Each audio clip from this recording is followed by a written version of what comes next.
important because you want to learn your culture.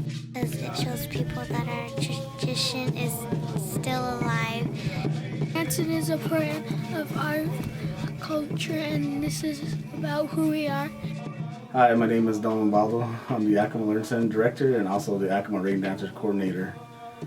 Been in this position for about 10 years. The whole purpose behind the Acoma Rain Dancers group and getting it started here at the Acoma Learning Center, it was stressed to us by Tribal Council and Tribal Administration on the need of our younger generation on how to speak our language and also respect our tradition and culture.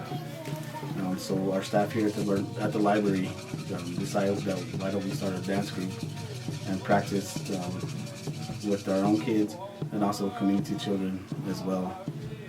So when we started off with about 15 kids, and as of currently we have 13 kids right now.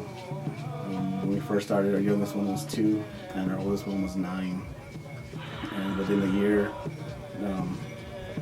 we've ended up with 13 children. And also with the project, we also include the parents as well. The parents range from the age about 25 to about maybe 40 on their age group of parents. Within this age group, most of the parents did not speak or understand the Keres language that we currently have, so they couldn't teach their own children the basic language of Keres. So with this project, it kind of helped out the parents and the children as well. We did hire 3 language instructors that were fluent within the community, and they're currently still on staff and teaching our children.